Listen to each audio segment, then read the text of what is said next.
of everyone. Today, we are going to discuss something that is extremely topical and impactful. Ecosystem research finds that almost all large and enterprise organizations in Asia Pacific have an ESG or a sustainability strategy. Some are more mature than others. In Australia, we've seen a sharp increase in interest and intention. So it gives me immense pleasure to invite some guests from down under to discuss their thoughts and the sustainability landscape in the country. Welcome so much, Lia, Kai, and Rory. Thanks so much, Sash, for having me on. So my background, I'm a former climate change negotiator. I've been at 6 conferences of the party, starting in Paris, which produced the Paris Agreement Treaty. So very kind of exciting to see the evolution in this space. I also have a bit of experience in West Africa, supporting city-level climate action planning. And after kind of being inspired by the momentum in companies worldwide setting net zero, I joined Terrascope as head of sustainability, and we are an end-to-end decarbonization SaaS platform. Cool. Kai? All right, thanks, Sash. So my name's Kai Lincoln. I'm the Vice President of Global Sustainability for SEKO Logistics. SEKO is a multinational freight forwarding company based out of Chicago in the US. We've got about 140 offices in 40 countries. My background is in logistics and supply chain, and for better or worse, that's all I've really done for about 25 years. And my shift to sustainability happened about a year ago. Fortunately, the stars aligned through a combination of timing, necessity, and passion, and saw me exit my previous role with SEKO and getting them to offer me this new role to help establish SEKO's sustainability framework and get the ball rolling on a number of initiatives. Thanks, Sash, and hello, everyone. So yeah, I guess for me, I'm a lifelong pursuer of curiosity is basically the way I'd describe it. So I started my career as an architect, working in North America, Europe, and wound up down here in Australia. Spent the first half of my career pursuing that career. Then about 7 years ago, moved across into what we call client side, into a property company called Frasers Property Limited. They're an SGX listed company with approximately 40+ billion AUM globally. So they work across, I guess, what we call, multi-asset property portfolios. So they've got, logistics centers, they've got retail, commercial, hospitality, and residential. They both have a large existing property platform, if you will, and quite a number of developments globally as well. Now, the three of you actually have experiences and represent 3 very different industries, and it would be good to get the different perspectives from each of these industries, especially when it comes to supply chains and scope 3 emissions, because not only does it account for about 80% of the emissions of large enterprises, sustainability officers also find it notoriously difficult to combat and achieve the goals. Shall we start with the logistics industry first, Kai?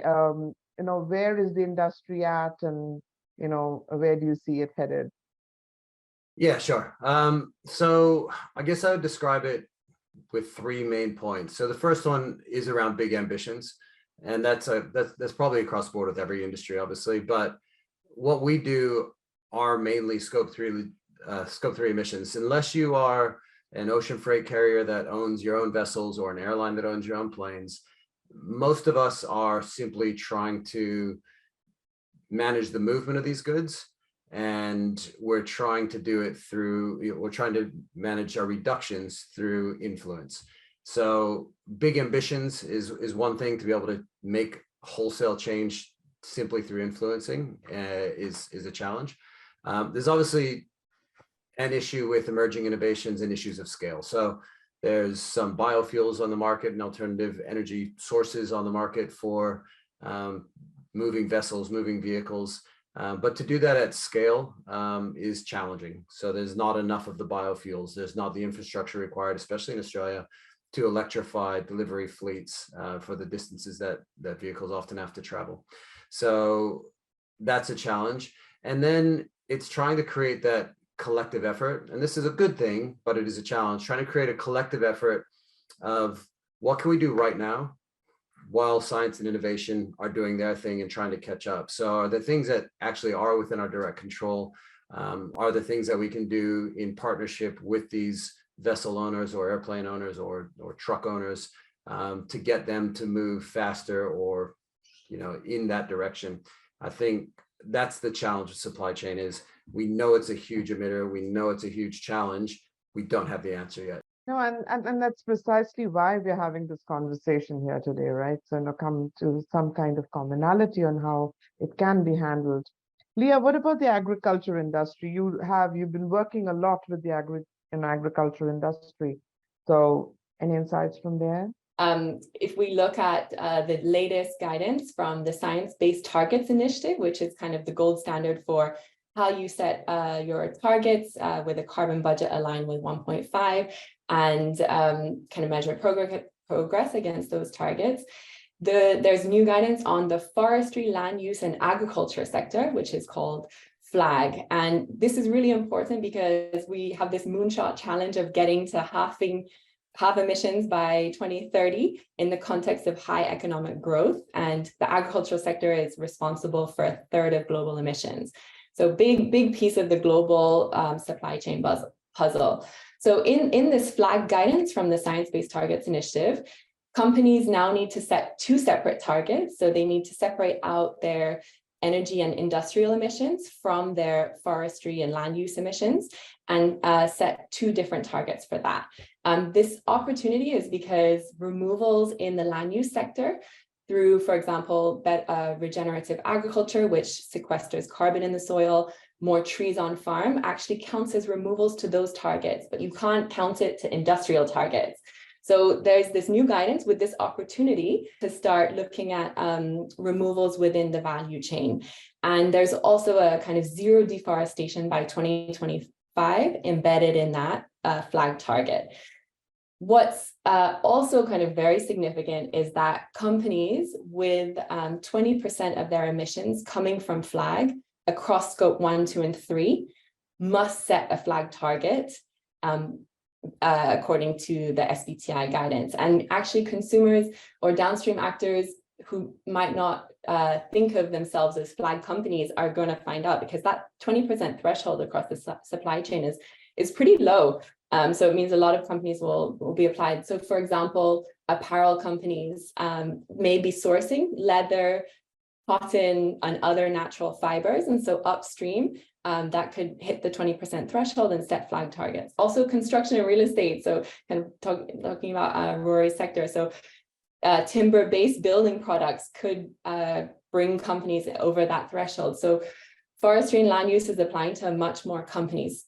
So does it apply to you? And if so, what should the upstream suppliers be doing to reduce those emissions in line with this very significant source of global emissions? And in Australia, there's less than, of the companies that have set science-based targets, only half have actually, well, they've committed, half have actually now validated and set them. So there's really a lot of work to do in the forestry and land use sector around measuring and planning out that reduction journey. Yeah, it's interesting, Lia, when you were talking, I was thinking about this, like we think about heavy emitters, being manufacturing and telecom, data centers and all of that. But we forget that primary industries actually impact pretty much every industry out there, right? I mean, and it came across when you were responding to that question. Rory, Lia mentioned real estate. Could you take us a little deeper into it? Yeah, I don't think we can move towards some of our global goals if real estate isn't on the journey as well, because if agriculture is sitting there at 35, I think we've probably got a worse rep at about 40% of global emissions being associated with real estate and property. But what's interesting is when you start to deep dive down into that and where the emissions start to lie, and a huge percentage sits in scope 3. I've seen emissions inventories from property companies where your scope 3 emissions is sitting at 97% of the overall emissions. So I think for property and real estate companies, and of course that changes on your activities, if you're more leaning towards, development and construction of new buildings versus owning existing buildings, that will shift across the scopes. But realistically, I think it's very hard to be credible in this space with net zero targets if you don't have a plan for how you're going to identify, assess, and manage your scope 3 footprint. Now, it's easy to say that, but it's incredibly hard to do, because you have to look at where those emissions then are coming from under your scope 3. So if you take your average developer, the emissions could start to break down with 25, 30% being associated with the construction of new buildings. Now, how you go about quantifying that in itself can become challenging, because if you do not have the actual emissions data of every bit, every brick, every piece of mortar going into your building, then you're going to have to rely on proxy sources, which could be spend data, which may not be relevant to your direct activity, but in the absence of your own data, you will have to rely on this. So you can start to see the challenge then that poses even mature companies who've started to understand that. Now, that's, as I say, maybe 25%. Another 60 to 70% of your emissions will be associated with the operation of those buildings. Now, if you're developing those buildings to retain them, then obviously you're going to be incentivized to make them as energy efficient as possible, to minimize their ongoing emissions and that kind of thing. But if you're building those buildings to sell them, then that's a whole different equation. And then you're trying to figure out, well, what's the value uplift in creating a more energy efficient building or home, if it's residential, that you're going to sell to someone else. But you still have to quantify the emissions associated with the life of that building under your scope 3 as well. And then there's other things around, land clearing or the demolition end of life. So you can start to see, even just for something as, that might appear simple on the outside, how challenging it can be. And then you've got other factors as well. So you've got the decarbonization of the energy grid. So if we look at, global grids and we start to see them move to more renewable sources, what you'll start to see is, emissions associated with operating the buildings will go down, but the emissions then associated with building these buildings will become a bigger piece of the pie. But I guess the good news is that, property companies, particularly in mature markets like, Europe, North America, parts of APAC, they're onto this. So while there's big plays around removing gas infrastructure from buildings, electrifying everything, on-site, off-site renewables, you're starting to see, I guess, the early seeds now of collaboration between supply and demand side in the supply chain itself. And I know a number of geographies whereby, suppliers and contractors, builders, developers, they're starting to work together so the right signals can be sent to the supply chain, so the low emissions materials can be produced at greater quantities with greater cost efficiencies that can help accelerate that pathway to zero.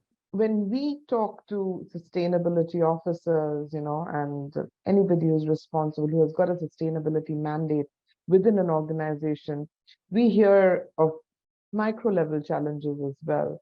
And you've been in the hot seat, Kai and Rory. So could you tell us some of the challenges that sustainability officers actually, face within an organization and kind of making this all happen?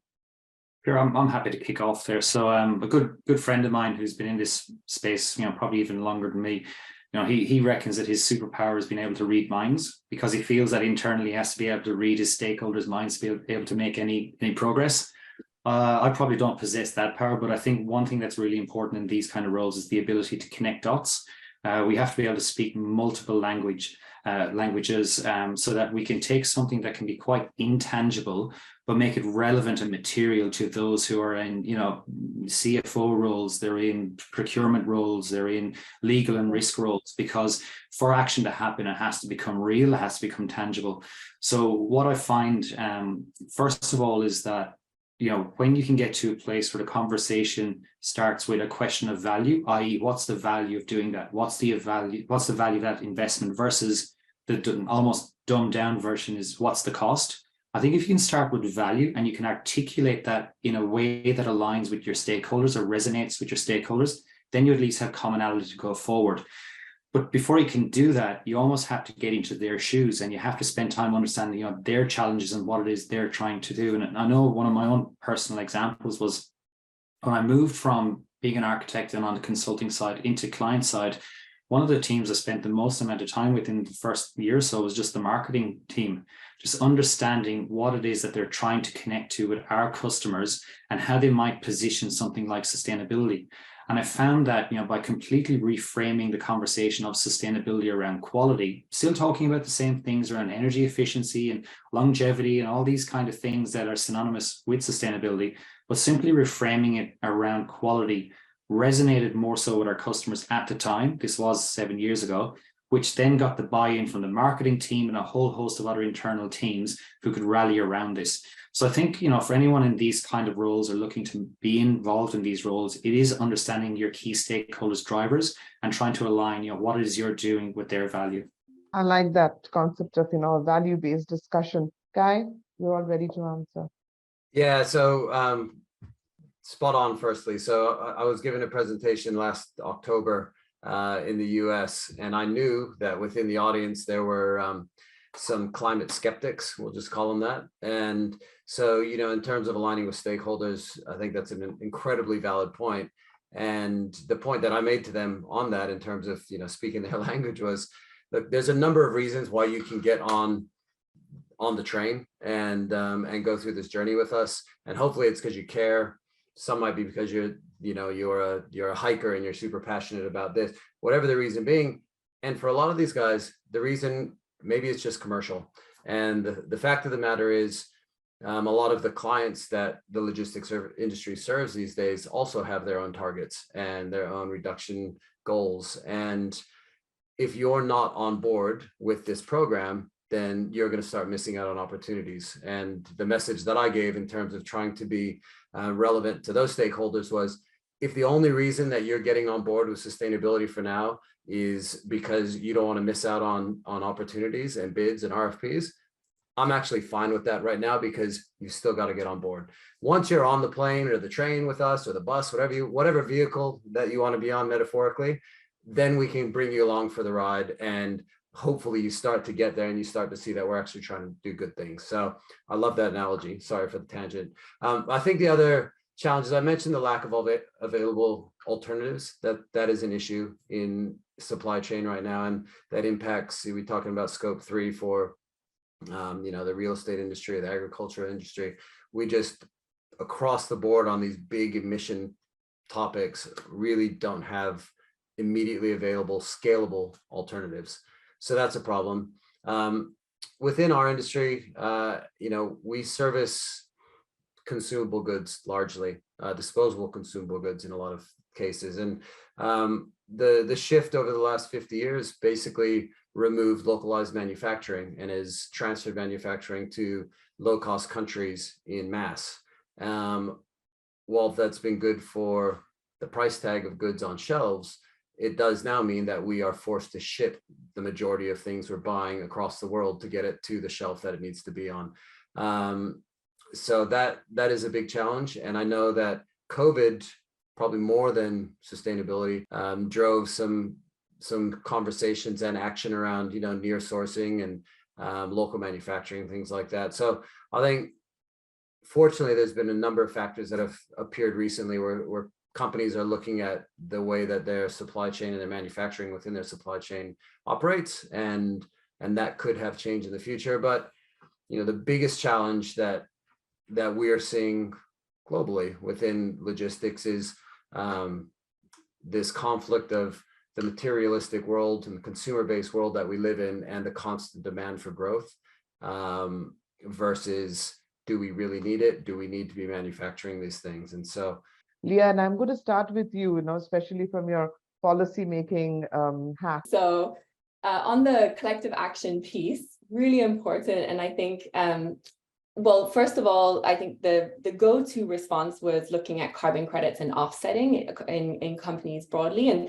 there's now a shift in that industry from offsetting emissions and kind of externalizing that to actually exactly what Kai is talking about in terms of, okay, I'm in the logistics and I need sustainable fuel to power my logistics. And so actually that dollar spend really needs to go into the reduction solutions.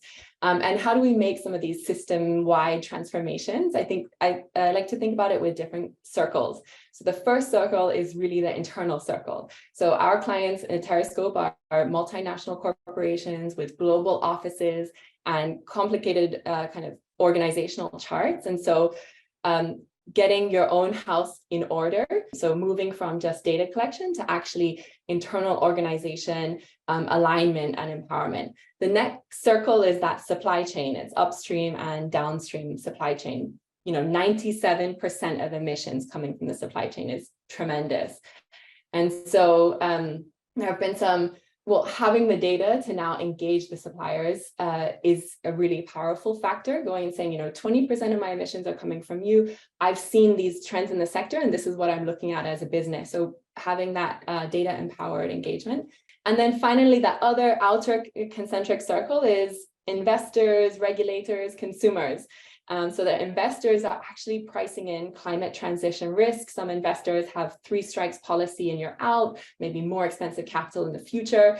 So the regulators are already looking at legislation. It's on the horizon. It's definitely coming. And consumers like your kids, Sash, they're who are looking at greenwashing and demanding at transparency, and will drive from kind of bottom system wide up. Lia just mentioned, all the activity, with investors, with regulators, compulsory disclosure, 3 strikes, you're out. Assets now be having their climate risk exposure being valued in, not just how exposed are you to climate change, but how exposed are you to not decarbonizing as well. So you're pretty much asleep at the wheel, I think, if you don't see all these signals happening around you. And yes, there's a number of carrots, and jump on the electric bus if you can grab a carrot. But if you miss the bus, there's going to be a stick coming for you. But I think that's what's happening external. Now, none of us operate externally. We're all in organizations. We're all looking to create change there. So I think that's where the energy is still required. So again, that comes back to, how do you harness the energy internally? How do you harness your marketing teams? How do you harness your operational staff and your leadership?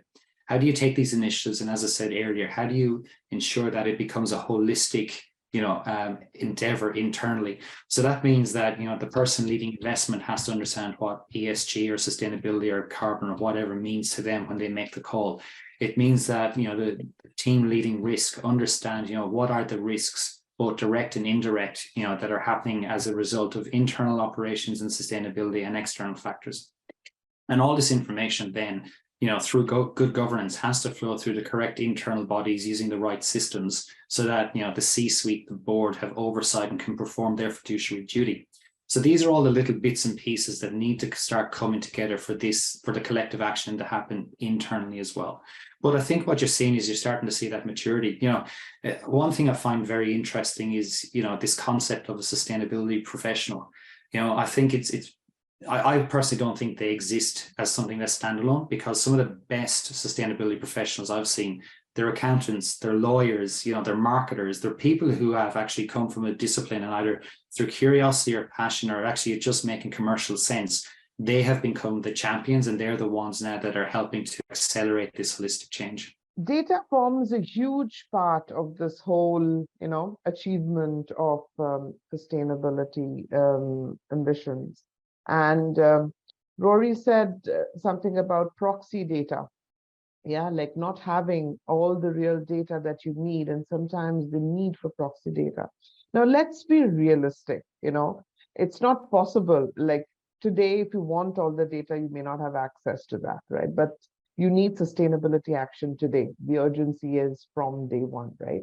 So how do we make the proxy data useful? When it comes to kind of digging into the data a little bit, I've got a lot of great case studies and things that we're doing. One is so oftentimes purchased goods and services in scope 3 is a major source of emissions. And for food and beverage companies, that comes in kind of a product. So for example, a can of tuna, and we're able to use kind of data analytics to almost like explode that product out into its different components, using kind of standardized different recipes, calculating the emissions of each component, packaging that back up and getting a much more accurate estimate for that emissions factor. And actually, we looked at 700 SKUs and did a comparison of what the actual recipe looked like, and found a 92% accuracy of that footprint. And then we were able to scale that up across 5,000 SKUs. And so this is an example of, you know, going out and doing that manually is going to take a lot of time, and you can use and leverage data science to get really good and accurate results. And then the next step is future looking. So taking that kind of data and saying, what if we were to substitute, you know, aluminium in the can for a more either lower emission source, or even an alternative ingredient, or what if, you know, that was powered through renewable energy? So you can really create future-looking simulations that help to then either make decisions in the company's own operations, or then engage suppliers and say, this is what it is. I think there's a huge business opportunity for any companies in this space to bring the transparency out and say, this is my emissions factor for this product. Because what platforms like ours can do is then surface the lower emissions factor and present that in the dashboard as alternatives. And you know, those are going to be the winners. We're almost till the end of the time, but I would like to ask you one question to all our three panelists, and the good and the bad both. Where do you think Australia is headed? I think the good thing is that there's enough of the ASX listed companies and the companies that really drive the economy of Australia that are already treating this as a priority. And hopefully, regardless of who's in government at any one time, we won't lose the momentum that is started at the moment. We've got some major infrastructure challenges in Australia around alternative fuels, even things as simple as electric charging stations. We're a big country. If, you know, as I explained to my colleagues in the US, we are physically the size of the continental US with the population of Southern California. And that makes it really hard to logistically roll out things like electric charging stations for a range of electric vehicles and things like that. So we've got challenges on the infrastructure side, but hopefully the government has now caught up to corporate Australia. Now we can, back to the collective action conversation, we can work collectively across government and business to move things forward. That's my take on it. Cool. Rory? I think it's always, you know, a bit of a risk to ask an Irishman to comment on another country's politics, but maybe after what we kind of, you know, lovingly refer to as the decade of inaction here in Australia, where, to the credit of industry, I think actually industry stepped up in the void of that momentum, and you can see that through the, you know, the global real estate sustainability benchmarks, and how Australian listed and based entities often outscore their peers from Europe and North America and that kind of thing. So I think it's fantastic now to actually see the political environment come a bit more into line with industry itself, because you need that happening as well. So I think that's a real positive. I think you're seeing, you know, certainly in our industry, you're seeing construction codes tighten. You're seeing a bit of a shift as well in what, you know, customers, mums, dads, first home buyers, what they expect. We used to have this whole thing about no one's going to buy a home that doesn't have gas cooking. I'd be really nervous if I was working for a gas company right now, to be honest with you, with what I see happening in the residential and commercial sector. But I think on the flip side, you know, we're still looking in very siloed and isolated lenses. We're looking at carbon quite often purely through the lens of carbon emissions, whereas we know there's a direct link between biodiversity loss and climate change and carbon emissions as well. And I don't think we understand that fully. And particularly when we're living in a country that has the world's greatest loss of biodiversity, we don't know what opportunities we're missing, and we probably don't know what harm we might be doing as well through some good intentions. So I think I wouldn't call it the bad, but I think that's probably the next step on the maturity journey we need to go, is piecing together some really complex things together in a much more complex system. All right. Lia? Yes, kind of looking globally at the good, the bad, and the ugly. I think the small island states have at kind of returning full circle have really been pushing this loss and damage concept at the the UN level, which is that the consequences of inaction result in very dramatic costs.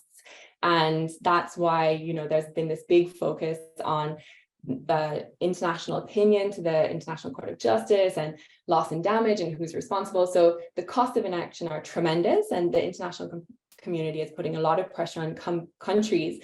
And so it's good to see the progress in Australia. It's coming quite late though, right? Lagging behind other jurisdictions like the EU in particular. So I think the safeguards mechanism, looking at kind of top-down carbon budgeting and moving towards the emissions trading scheme, pricing carbon type approach is now following in those footsteps, so that we can see where the regulations are heading.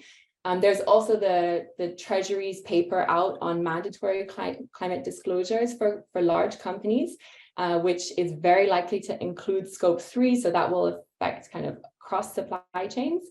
And then just Australia is really not working in a bubble, right? 72% of the local agricultural produce is actually shipped to Japan, the EU, and USA. So a lot of those deforestation-free, linking the biodiversity, is going to affect companies working and doing business in Australia, no matter where you are.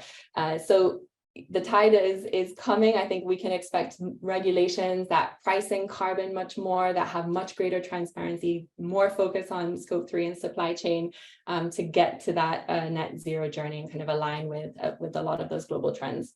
There's some wonderful insights from all three of you where Australia stands today. This is one of the topics that I could keep talking about, but unfortunately we've run out of time today. Lia, Rory, and Kai, thank you very much for joining us today and for sharing your experiences and insights, and I'm sure we'll speak again soon.